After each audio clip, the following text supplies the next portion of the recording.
इस ब्रह्मांड में सब कुछ मोशन में है, सब कुछ गतिमान है। सूर्य भी अपने पूरे सोलर परिवार के साथ अपनी आकाश गंगा, जिसमें अरबों तारे हैं, हमारी आकाश गंगा मिल्की वे की परिक्रमा करता है। और इसकी परिक्रमा में जो समय लगता है वो 22 से 25 करोड़ वर्ष है। और इस परिक्रमा अवधि को ही गैलेक्टिक ईयर या कॉस्मोस ईयर बोलते हैं। तो एग्जाम में क्वेश्चन आता है कि सूर्य का आता है तो ठीक है, साथ में अगर यह भी आ जाए कि पृथ्वी कितने दिनों में चक्कर लगाती है या बृहस्पति कितने दिनों में हमारी आकाश गंगा या मिल्की वे का चक्कर लगाता है, तो कुछ नहीं, 22 से 25 करोड़, क्योंकि सूर्य अकेला थोड़े जा रहा है, साथ में ग्रह भी तो जा रहे हैं।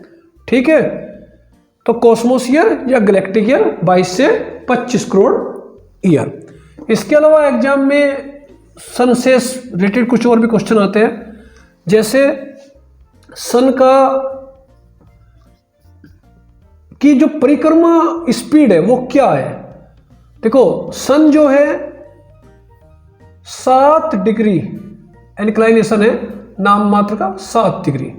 जैसे पृथ्वी 23 डिग्री झुकी हुई है, उसी तरीके से सन कितना झुका हुआ है, केवल 7 डिग्री।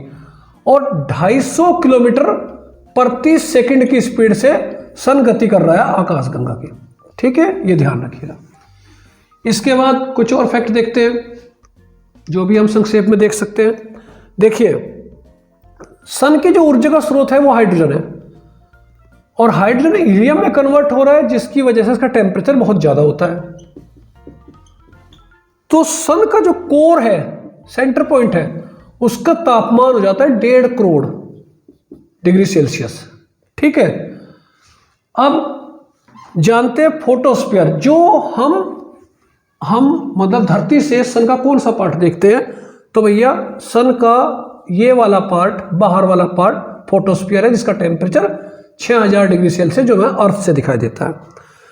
इस पर बहुत सारी ज्वाला, मतलब एक तरीके से तूफान उठते हैं ज्वाला के, और जब कभी ये पृथ्वी तक पहुंचते हैं तो नॉर्थ पोल की साइड इसे बोलते हैं अरोरा बोरियालिस और साउथ पोल में अरोरा ऑस्ट्रेलिस।